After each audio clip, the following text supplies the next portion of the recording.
Hi, I'm Kathryn. In this Stay Bendy routine, we're going to work on neurodevelopmental patterns of whole body organization. We'll be reviewing 4 of them.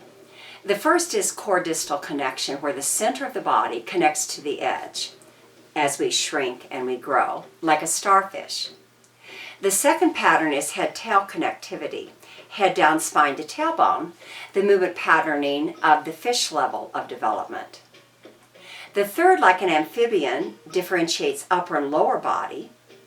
And the fourth we'll be working on today takes the central axis and divides us into a right and left half, a reptilian pattern, where we do both vertical body half patterning and horizontal.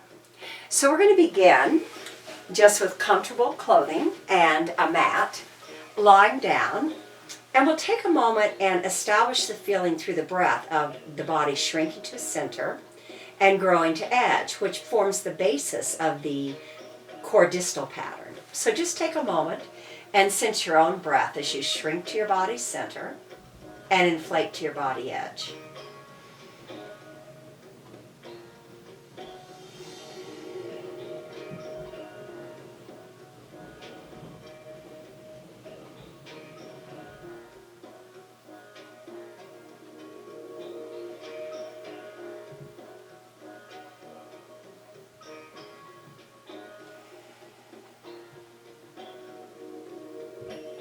And then on an exhale, take that into a whole body pattern, a starfish, shrinking to center.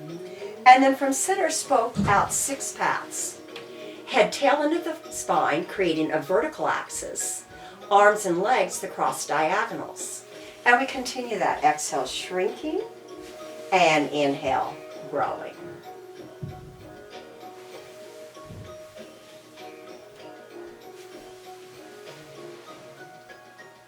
As we create the core distal pattern in movement, we visualize it in our mind's eye, like a laser light show, feeling those 6 pathways shrink to a common center, and then from that center radiate out their individual pathways to an edge. In core distal connectivity, each pathway is equal to all the others. They each shrink to the center and radiate from the center to the edge, like spokes in a wheel. And the entire body is connected to other parts of the body through the common center, like children to a mother.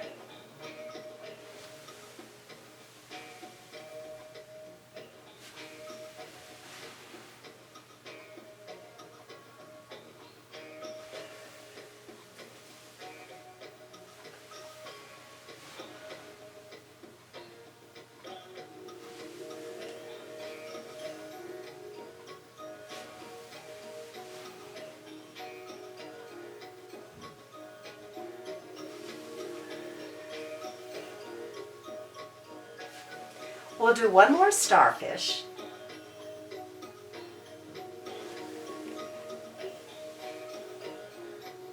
And then next time we shrink into a sideline fetal, feeling our spine divide us into a right and left half. Our arms and legs are stacked, elbows and knees bent like the corner of a square. The earthward body half roots in stability as the skyward body half opens and closes in mobility. So we're going to feel a mobility-stability dialogue between our body halves, our right and left. And we're doing this in the horizontal plane. Let's do that. 3, 2, and then on the third one, once we're open all the way, we close the lower half to it, rolling over. Repeating that, 3, 2, and when the top half opens, we close the lower half to it. So we want to really sink through the lower half rooting, creating stability, and that supports the upward growth of mobility. And then feel the moment in time they trade roles. On that third time, the top half stabilizes as the lower half closes to it, mobilizing. Horizontal body half organization underlies all direction changes we make.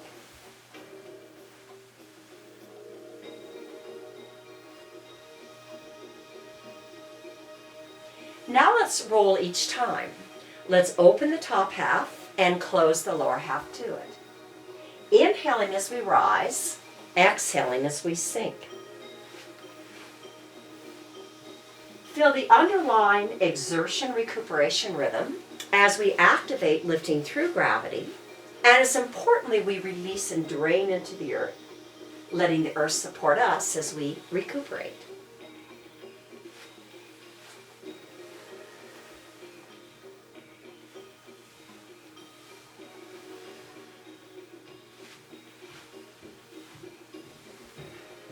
Feel how your three major body cavities, your skull, your thorax or rib cage, and your pelvis are moving as one unit.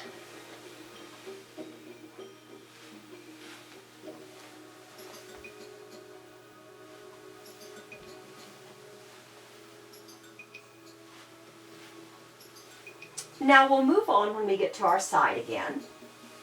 And now, like an amphibian, we're going to differentiate upper and lower body. The arms extend forward at shoulder blade level. The lower body will stabilize, the upper body mobilize. We turn the head, rotating the spine, looking behind. The top hand draws across the other arm until we can drop our elbow to the ground and back, and then we reach the hand. Now we watch the hand orbit the central axis, returning. So we're going to inhale as we look and reach behind, and we're going to exhale as we orbit return.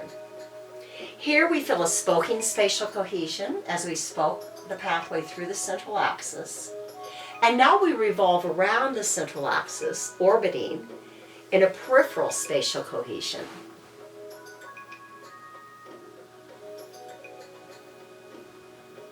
We're inhaling as we widen into our back space.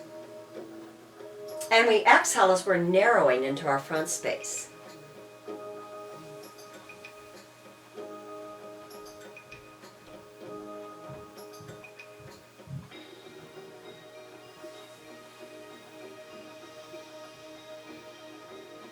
Now on this return, we're going to do a more evolved pattern.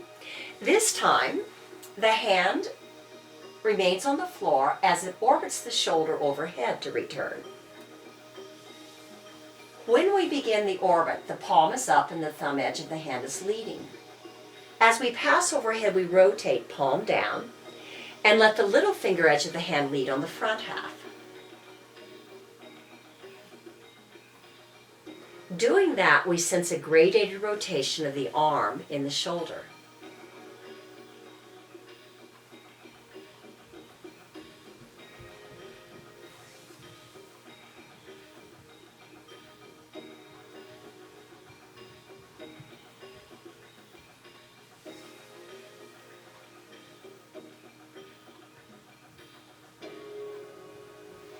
Now on this one, the arm will continue orbiting all the way to the top leg. Draw it back, unfolding the hip as we extend the lower leg to increase our base of support and use our lower arm like a pillow under our head. As we retreat the knee and unfold the hip, we're stretching the front of the thigh and the front of the hip.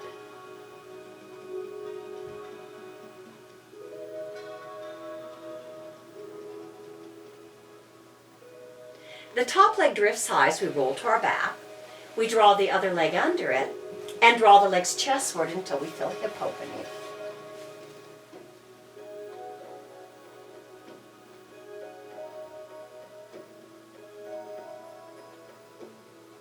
And reaching now into a straddle.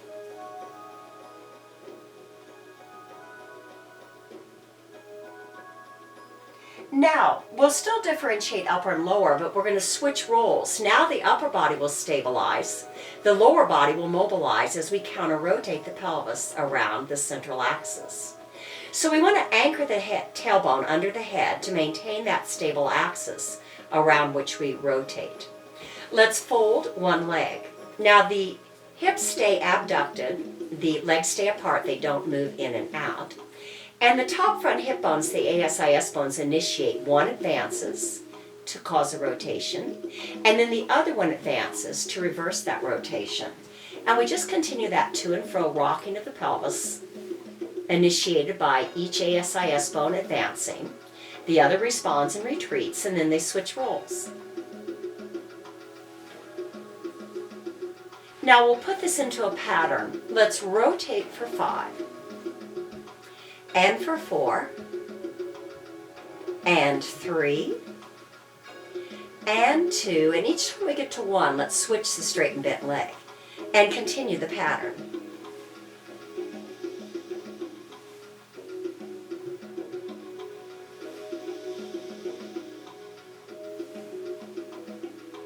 Have a sense of precision about when the movement pattern reverses, when the other ASIS bone takes control and begins the initiation.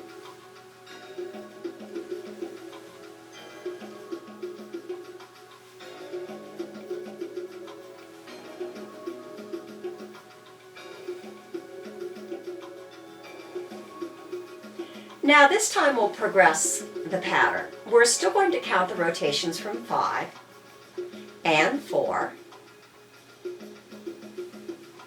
But on 1 we're going to roll all the way onto that side, grounding the foot and keeping it grounded as it swings in a big arc around the hip. Now each time the leg in the swing passes the central axis into our back space, the 3 little toes reach earthward, causing the knee to float skyward, so that we're externally rotating the hip in our back space. And that engagement of the 6 external rotators right there puts the movement in the hip and not up in the lumbosacral joint. So we're going to swing for 5 and swing for 4 and 3. Now on this last swing we're going to come to sitting. We lift through the head and we look in this direction. So we feel the pelvis facing this way, the upper body facing this way. We're sustaining upper-lower counter rotation against a yield and push. Level 1 will keep both of our legs grounded, as level 2 lifts just the top leg. And level 3 lifts both legs. So the spine is stabilizing an upper-lower body counter rotation against increasingly greater momentum or force depending on the level you chose of grounded feet, one leg only lifting, or both. Now we'll do these rocking push-ups for 5 more, and 4, and 3, and 2. As we lie on our side, the lower arm and the top leg extend straight up and down. And then we retreat the skyward pelvis to roll onto our back. And we now feel that we have reorganized those 6 pathways into 3 parallel vertical paths. So from center out the head, tail, into the spine, and parallel to that out each arm and leg. Let's arc the arms next to the body, and now we're going to do a spinal pattern called a heel rock. We keep the heel grounded and we just reach the toes towards and away from the body. And that rocking causes a reverberation up the entire central axis, and you'll feel your skull rocking at the occipital joint to get the whole sequencing.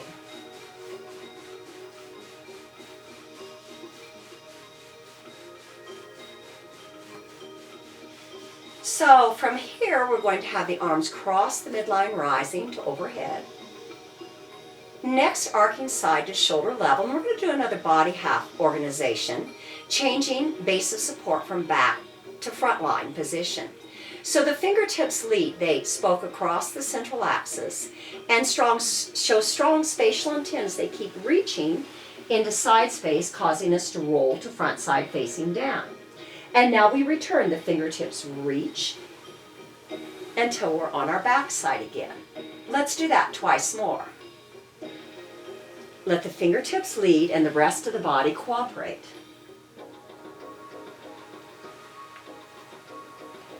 And feel the fingertips have clarity about spatial intent, exactly where they're going from point A to B.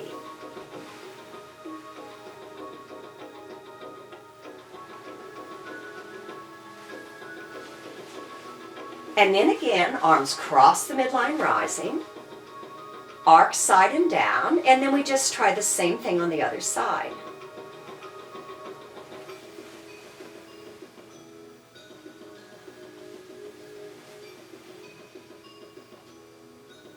Twice more.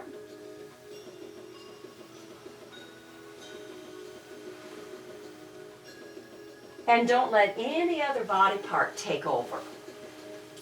Let the entire body relax and let the fingertips be in charge.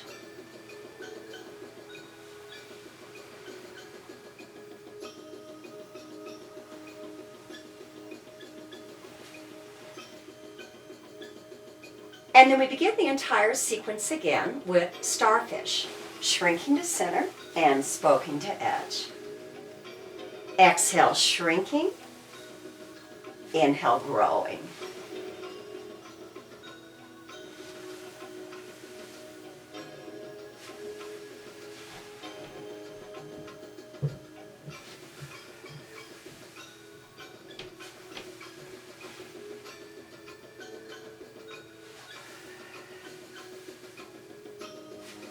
We'll do one more.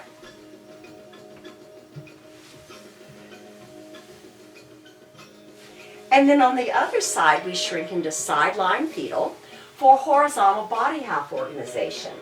The top half opens, the lower half roots, 3, up 2, and then we close the lower half, rolling over.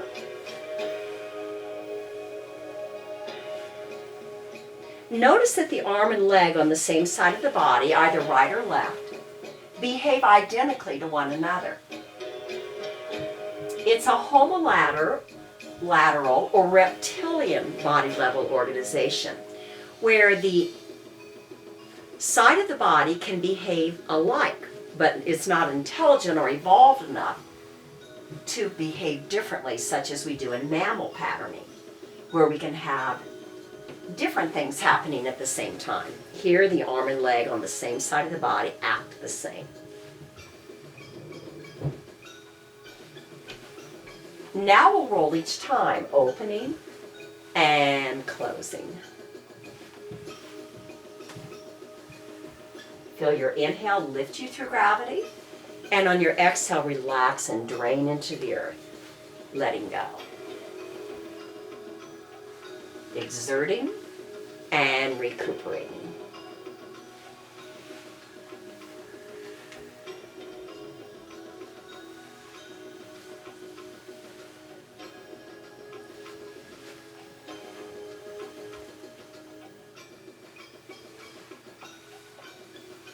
And then when we get on our side next time, we're going to differentiate upper and lower. The arms extend forward. We turn our head, rotating the spine, reach the arm across, and then we watch the hand orbit the shoulder or orbit the central axis, returning. So we're inhaling and we're exhaling. Now, if we can keep our hips vertically stacked, see in our backspace and get the elbow to the floor, we have full range of motion in forward upper body counter rotation. And if not, we're just aware of how short of that we are, and we just relax. We practice regularly, knowing that the process will take care of itself.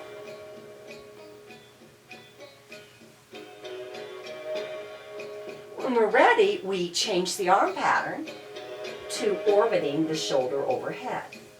Our eyes track the hand, thumb edge of the hand leads, and then little finger edge of the hand leads.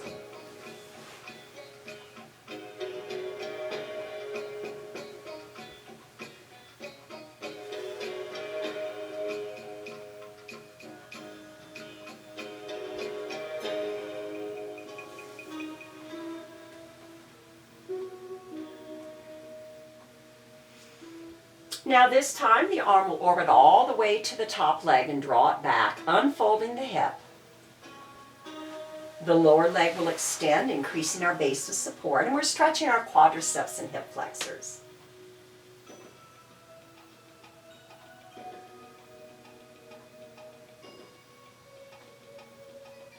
Rolling to our back, we take it into a figure 4 hip stretch.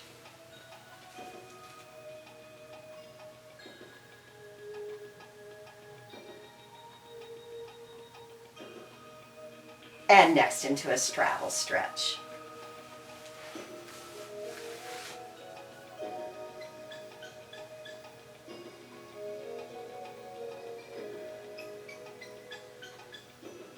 And then rooting the upper body, folding the other leg and beginning, advancing one ASIS bone and then the other. Feel the shoulder blades remaining on the ground.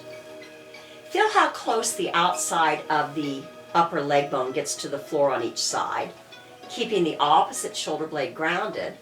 And that's another metric for knowing our range of motion and how it improves over time, or we're maintaining if we have full range of the outside of the thigh getting all the way to the ground with the opposite shoulder blade remaining rooted. So when you're ready to start the pattern, we begin again. We count for 5 and 4 and 3 and 2, and we switch our straight and bent leg on 1 and we continue.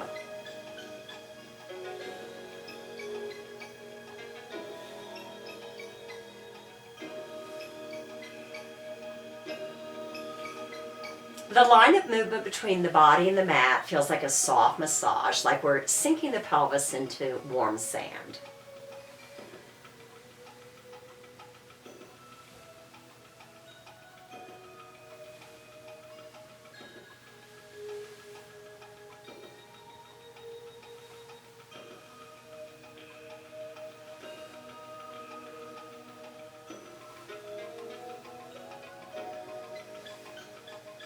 Now with the legs straight, we'll progress the pattern, this time counting from 5 and from 4.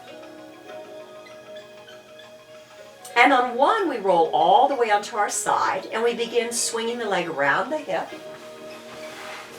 And we swing it for 5 and for 4.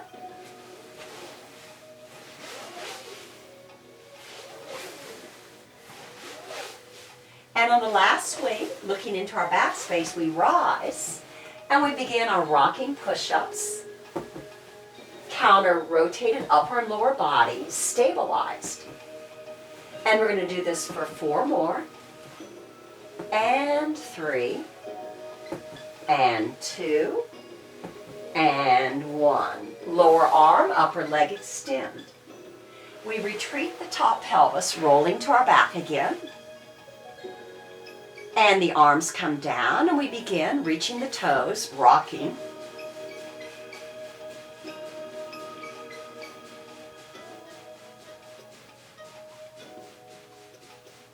Feeling the connectivity of foot up into pelvis, pelvis up spine into skull.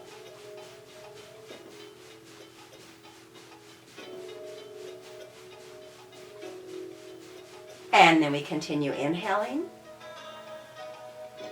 and exhaling. Fingertips reach and continue reaching, causing us to roll to front side down. Fingertips reach and continue reaching, causing a return. Twice more.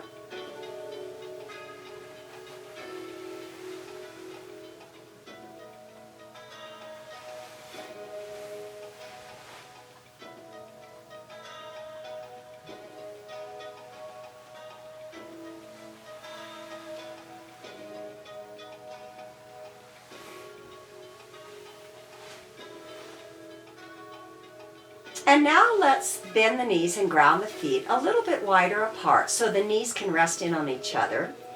Going now into constructive rest position, each arm crosses the midline, hand towards the opposite shoulder. And now as we end our practice in constructive rest position, every exhale we're feeling the benefit of the practice settle in each cell of the body.